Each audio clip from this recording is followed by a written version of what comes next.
मुझे ना हमेशा से ये लगता था कि अगर कोई कहे कि 1 अप्रैल को याद रखने का सबसे आसान तरीका है कि आप सीधा 1 दिसंबर के बारे में सोचो। हाँ, सुनने में थोड़ा अजीब लगता है ना शुरुआत में। बिल्कुल। मतलब और फिर ये भी कि अफ्रीका में बिजली बनाने के लिए वो लोग सोलर पैनल जमीन पर लगाने के बजाय एक विशाल बांध के पानी पर तैरा रहे हैं। मतलब करंट अफेयर्स को ना हमेशा एक उबाऊ सी चीज मानते हैं जिसे बस किसी तरह रटना है। राइट, आई मीन सूचनाओं का एक ऐसा सूखा पहाड़ जिसे बस दिमाग में ठूसना है। लेकिन आज की इस डीप डाइव में हम जो 2 अप्रैल 2026 के करंट अफेयर्स के नोट्स देखने वाले हैं ना, जो MWR कॉन्सेप्ट और उनके स्मार्ट माइंड मैप्स पर आधारित हैं, उनसे तस्वीर बिल्कुल बदल जाती है। इसमें बताया गया है कि 1 अप्रैल को आरबीआई का 91वां स्थापना दिवस है, हाँ। क्योंकि उसकी स्थापना 1 अप्रैल 1935 को हुई थी। हाँ। और उसी दिन उड़ीसा या उत्कल दिवस भी होता है। हाँ, और मजेदार बात यह है कि वो कहते हैं कि 1 अप्रैल पर रुकना नहीं है, सीधा दिमाग को छलांग लगवाकर 1 दिसंबर पर ले जाओ। वेट, ये तो मुझे समझ नहीं आया।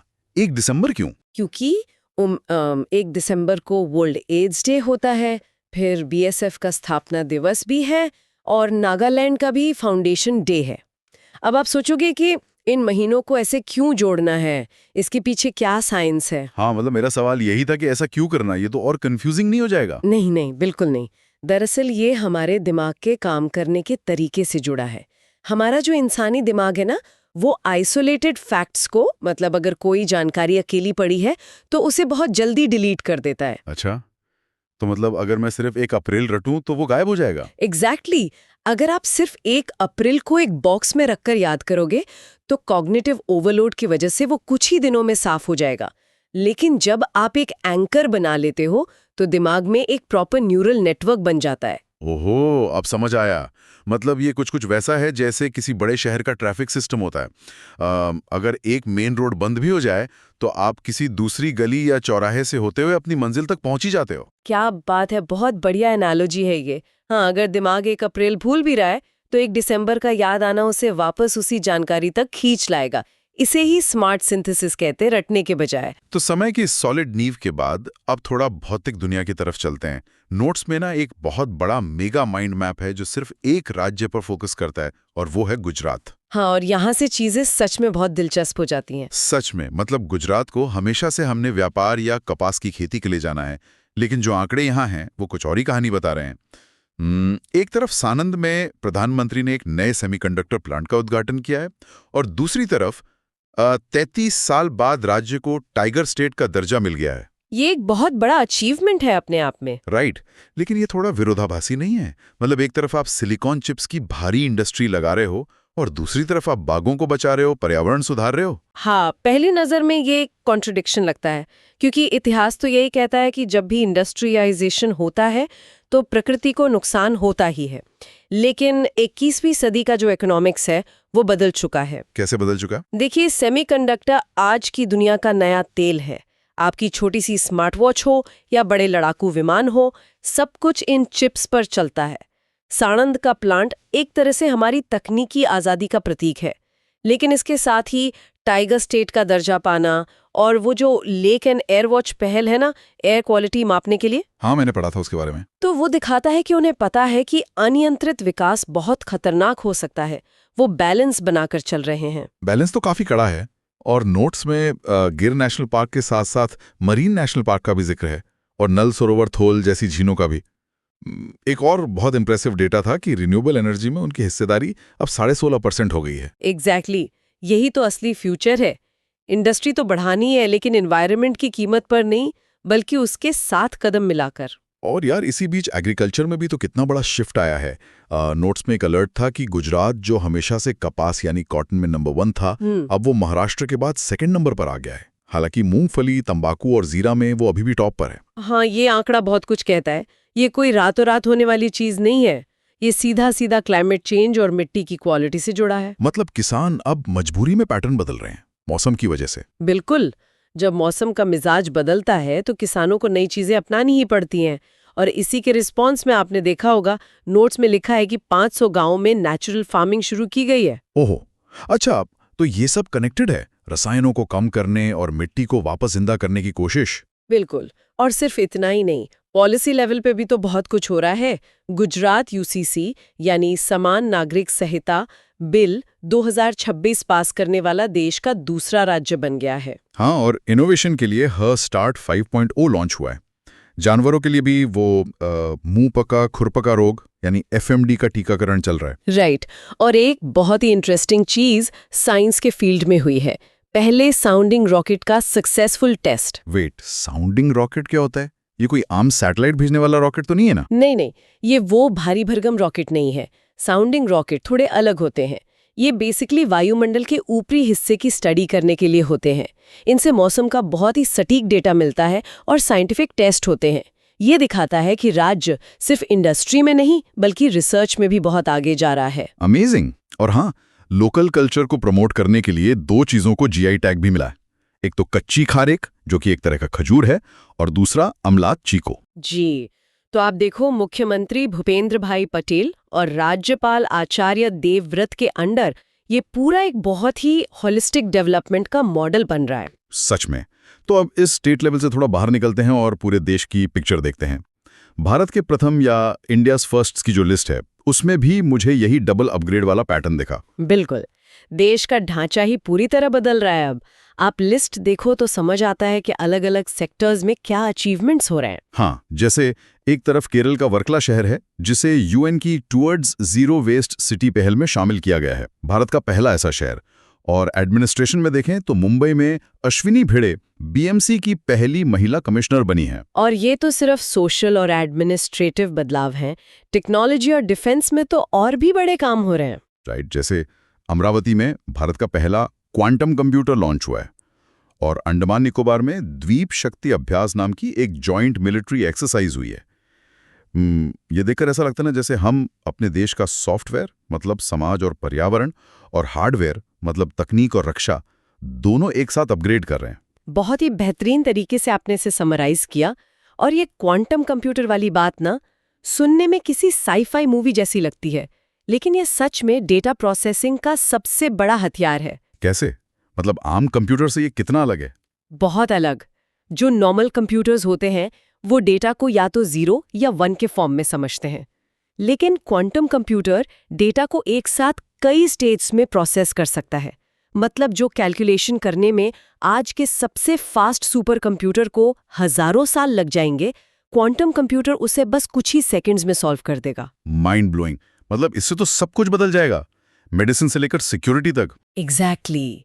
नई दवाइयों की खोज करनी हो, मौसम की सटीक भविष्यवाणी करनी हो, या फिर सबसे इम्पोर्टेंट डेटा सिक्योरिटी और क्रिप्टोग्राफी, ये एक गेम चेंजर है। और जब डेटा इतना सिक्योर हो रहा है तो जो फिजिकल बॉर्डर्स हैं वो कैसे पीछे रहें?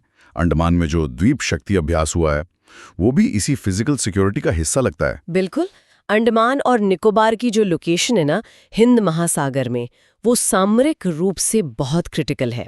तो ये अभ्यास सिर्फ हथियार दिखाने के लिए नहीं है, ये दुनिया को एक मैसेज है कि हम अपने रिसोर्सेज और समुद्री व्यापार के रास्तों को लेकर पूरी तरह तैयार हैं। और अगर इस एंगल से सोचें तो वर्कला का जीरो वेस्ट सिटी बनना भी तो एक तरह की सिक्योरिटी ही है।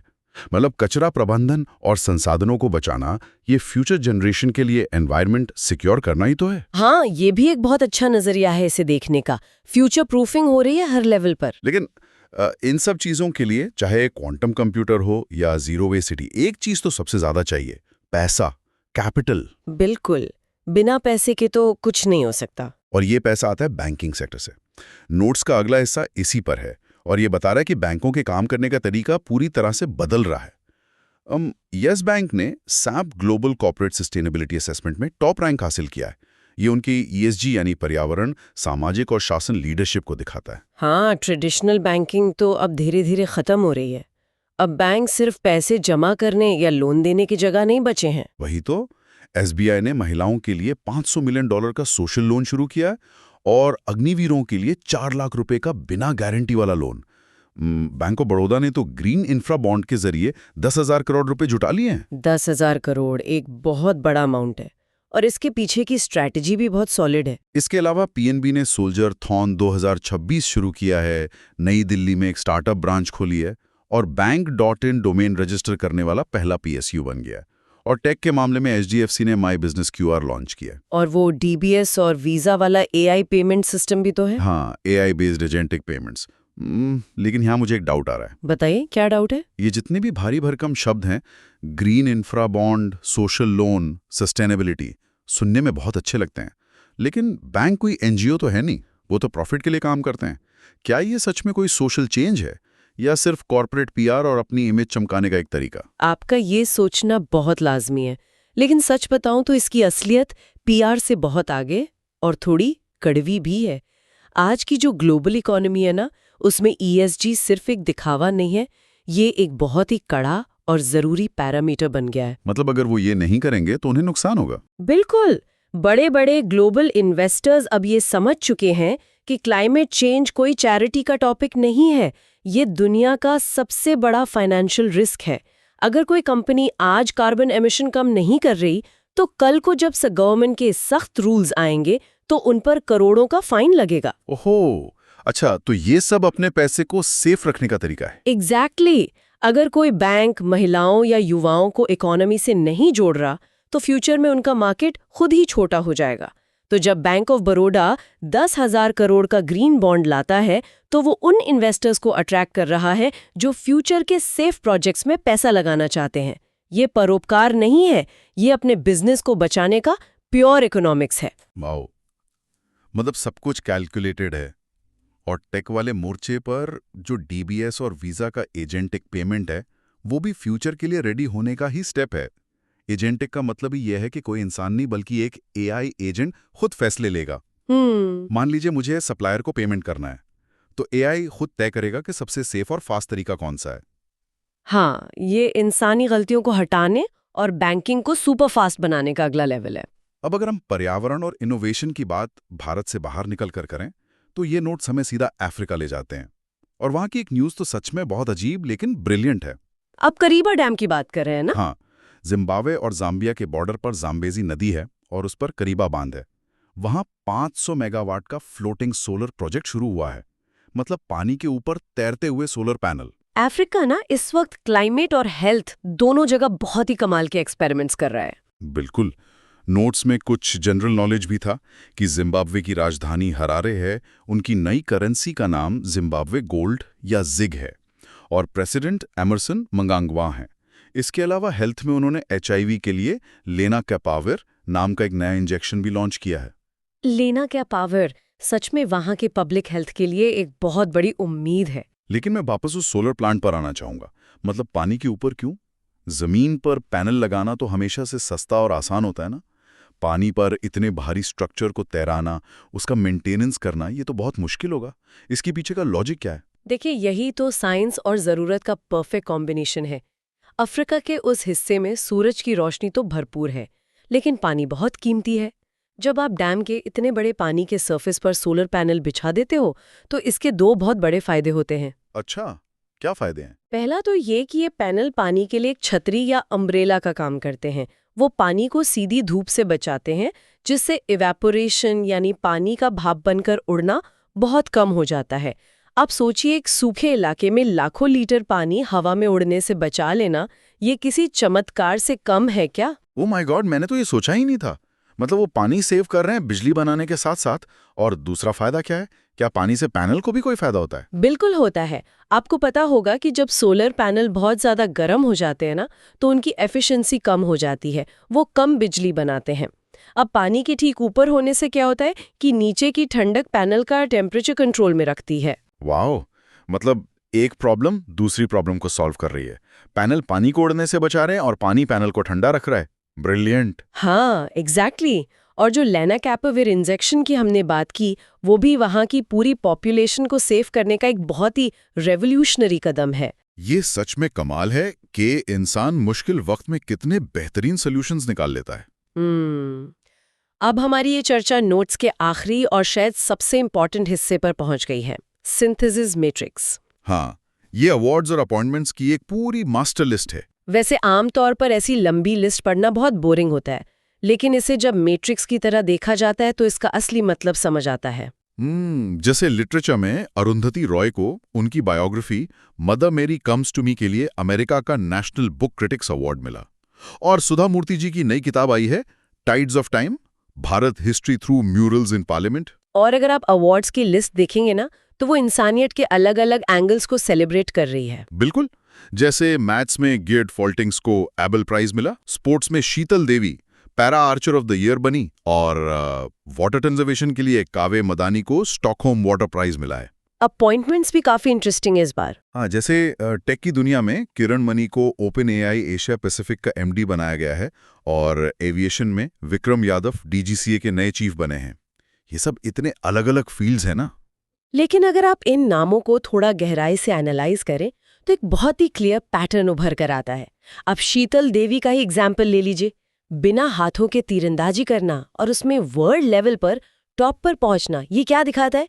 ये दिखाता है कि समाज अब सिर्फ परफेक्शन को नहीं, बल्कि उस अदम्य साहस को सबसे बड़ा सम्मान दे रहा है। राइट, विल पावर की कोई लिमिट नहीं होती। और वो जो कावे मदानी को वाटर प्राइज मिला है, वो भी तो उसी दिशा में इशारा कर रहा है जिसकी हमने अभी अफ्रीका वाले डैम और केरल की जीरो वेस्ट सिटी में बात की थी। एग्जैक्टली, आपकी ऑब्जर्वेशन बिल्कुल सही है। पानी अब सिर्फ एक नेचुरल रिसोर्स नहीं बचा है, ये फ्यूचर की जियोपॉलिटिक्स और हमारे सर्वाइवल का सबसे बड़ा मुद्दा है। स्टॉकहोम वाटर प्राइज को पानी का नोबेल कहा जाता है, तो मदानी को ये अवार्ड मिलने का सीधा मतलब है कि दुनिया के सबसे बड़े इंस्टीट्यूशंस उन दिमागों को प्रायोरिटी दे रहे हैं जो पर्यावरण का संकट सुलझा रहे हैं। और वो किरण मणि का ओपन एआई में एमडी बनना ये साबित करता है कि एआई अब कोई फ्यूचर का कॉन्सेप्ट नहीं है, बल्कि आज की सबसे बड़ी इंडस्ट्री बन चुका है। मतलब ये सिंथेसिस मैट्रिक्स सिर्फ नाम रटने के लिए नहीं है, ये एक थर्मोमीटर है जो बता रहा है कि दुनिया का टेम्परेचर किस तरफ जा रहा है। बहुत ही सटीक तरीके से कहा आपने। तो अगर आज की इस पूरी डीप डाइव को हम समराइज करें तो 2 अप्रैल के इन नोट्स ने एक बहुत ही विशाल कैनवस हमारे सामने रख दिया है। MWA कॉन्सेप्ट के जरिए हमने ये देखा कि कैसे 1 अप्रैल को याद करने के लिए हम 1 दिसंबर का मेंटल ब्रिज बना सकते हैं। बिल्कुल, और हमने ये भी समझा कि कैसे गुजरात एक ही टाइम पर सेमीकंडक्टर का हब भी बन रहा है और बाघों का घर भी। हाँ, और इंडिया में एक तरफ अमरावती में क्वांटम कंप्यूटर लॉन्च हो रहा है और दूसरी तरफ केरला में जीरो वेस्ट सिटी बन रही है। ये दोनों एक ही सिक्के के 2 पहलू हैं। और बैंकिंग सेक्टर का ESG की तरफ भागना, या फिर वो जाम्बेजी नदी पर तैरते हुए सोलर पैनल्स, ये सब एक ही कहानी के अलग अलग चैप्टर्स हैं। एक ऐसी दुनिया जो बहुत तेजी से बदल रही है। एग्जैक्टली। और इसी आने वाले कल की बात पे मेरे दिमाग में ना एक बहुत ही क्रेजी सा ख्याल आ रहा है, जिसमें शायद हमें सोचना चाहिए। अच्छा, क्या ख्याल है? देखिए, आज हमने अमरावती के क्वांटम कंप्यूटर की बात की, जो अनलिमिटेड डेटा पलक झपकते प्रोसेस कर लेगा। बिल्कुल। और हमने गुजरात में मौसम की वजह से कॉटन से मूंगफली तक खेती के बदलने की भी बात की। हाँ, बिल्कुल। तो जरा इमेजिन कीजिए कि जब क्वांटम कंप्यूटिंग पूरी तरह से मेन स्ट्रीम हो जाएगी और वो दुनिया भर के मौसम, हर जमीन, हर फाइनेंशियल ट्रांजैक्शंस के डेटा को एक साथ प्रोसेस करने लगेगी, तो क्या ये पॉसिबल है कि हम क्लाइमेट चेंज के सटीक असर, बाजार के क्रैश होने या फिर मान लीजिए अफ्रीका में उठी किसी नई बीमारी की भविष्यवाणी बहुत पहले ही कर लें? टेक्निकली तो ये बिल्कुल पॉसिबल है, और सच कहूं तो हम उसी डायरेक्शन में आगे बढ़ रहे हैं। और अगर ऐसा हुआ तो क्या आज जिसे हम करंट अफेयर्स कहते हैं वो फ्यूचर में फ्यूचर अफेयर्स नहीं हो जाएगा? मतलब क्या आने वाले टाइम में हम घटनाओं के होने का वेट करेंगे या फिर डेटा और प्रिडिक्शन के दम पर उन्हें होने से पहले ही पढ़ रहे होंगे?